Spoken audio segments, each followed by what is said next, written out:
عاوز اوريكي حاجه. الغساله في مصافي اللي هي بتاعت الهدوم، فالمصفى ده هنا في البيت عند والدتي محدش يعرف المكان ده. تمام. عايز اوريكي حاجه بس في الناس الستات الكبيره والناس دي، خلوا بالكم الغسالات اللي هي زي كده بيبقى فيها مصافي بالجنب او تحت. بص انا هحاول اخلع المص. يا نهار ابيض، شايف المصفى ده عامل ازاي؟ شايفه الطينه؟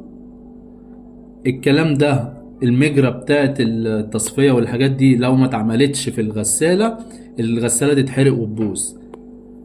معظم الستات الكبيرة او الناس اللي متعرفش الكلام ده، جيب حد بتاع صيانة كل شهرين كل 3 شهور. بصي بصي بص الطينة، بص القط.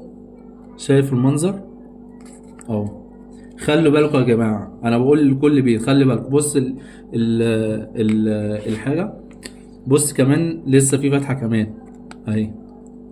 بص الشبك، بص الشبك مسدود ازاي. هتنقع في ميه مغليه، ده كله هيقلع في ميه مغليه هلف كمان. بص الوسيخه، شايف الوسيخه جوه؟ شايفه ده كله وسيخه اهو اهو. شايفه الوسيخه اهو اهي، شايف اهي طين. طب استني خليك معايا، هلف التانية. استني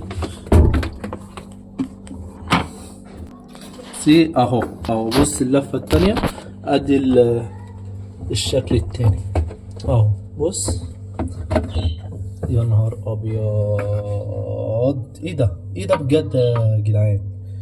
ايه ده؟ هو ليه اللبس بيطلع كده؟ عشان ما حدش بيهتم بصيانة الغسالة. دي من اكتر حاجات اللي بتبوظ. انت تقدر تشتغل عليها، اي حد كبير يقدر اهو اهو. بص شايف ده كله مفروض يبقى في الشبكة يتطلع. شايف الطينة؟ شايف يا جدعان؟ شيروا الفيديو بالله عليكم، شيروا الفيديو لكل حد عنده غساله فوق اوتوماتيك، نص اوتوماتيك، غساله من فوق اوتوماتيك اللي هي من الباب من فوق، اللي هي دي اللي بتتفتح اهي ال جي، بتتفتح وتقفل من فوق. لازم المصافي دي تنضف يا جماعه. نداء اخر مره، ايه اللي هتعملوا؟ ايه الاستعمال اللي انتوا تنضفوا بيها وتنقعوا فيها الحاجه دي؟ هقول لك ايه هي.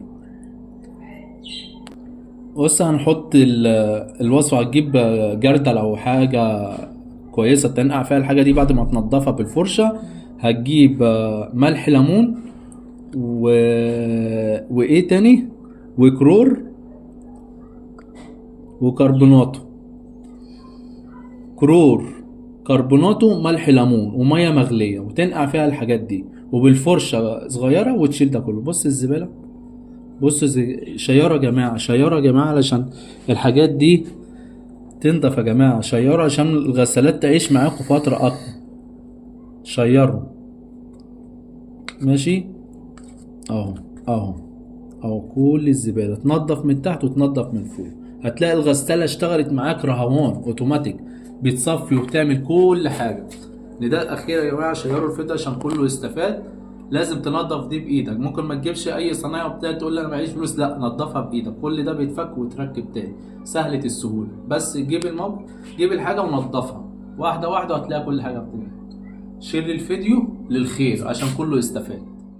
اخر حاجة ده للتنظيف بعد ما نطفوا الشبكتين والشكل النهائي اهو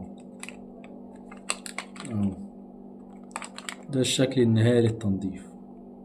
متنسوش تعملوا شير ولايك للفيديو علشان غيرك يستفاد في الحاجات المعدات دي. شكرا.